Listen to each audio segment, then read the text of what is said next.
So, ayan nga. Bukod sa parang pinakapinto niyang salamin, ito nga yung parang protector sa lamig. O, kaya yan, napoprotektahan niya ng ganyan. Pati ito, ganun din.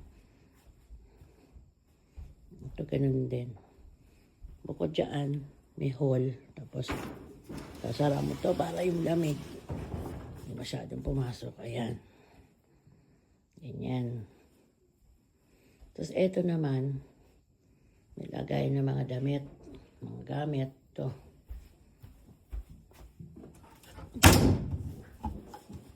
Yan, parang ganyan. Cabinet na old style. May lagay din sa taas. Pati dito sa isa living room. Ganun din. Ito, lagay ng mga santo nila. Kaya papatanggal ko itong ibabaw. Hindi ko kailangan. Tapos ito may isang space din na lagay ng mga cabinet. Tapos ito, nilagyan nila ng roll curtain. Roll screen pala. Roll screen. Ay! Mahaba. Roll screen. May roll screen. Ginamitan nila ng roll screen kasi walang takip ang cabinet. Ay, bali. Ayan, naka-roll screen yan. Ganyan. O, di ba? Hindi nakita. Yan, ganun din dito. Wala siyang sarahan ng cabinet kaya roll screen. Tapos yung taas, ayun. Yung taas dapat dalawang kahoy. Yung doon, yung isa glass. Kasi lagyan ng ano nila. Na mga Diyos-Diyosan nila. Natawa pa ito. Ayan. Tapos ito yung papuntang, di ba? Ayun yung kitchen. O. Tapos ito naman ang toilet. Ay, hindi. Ang bathroom.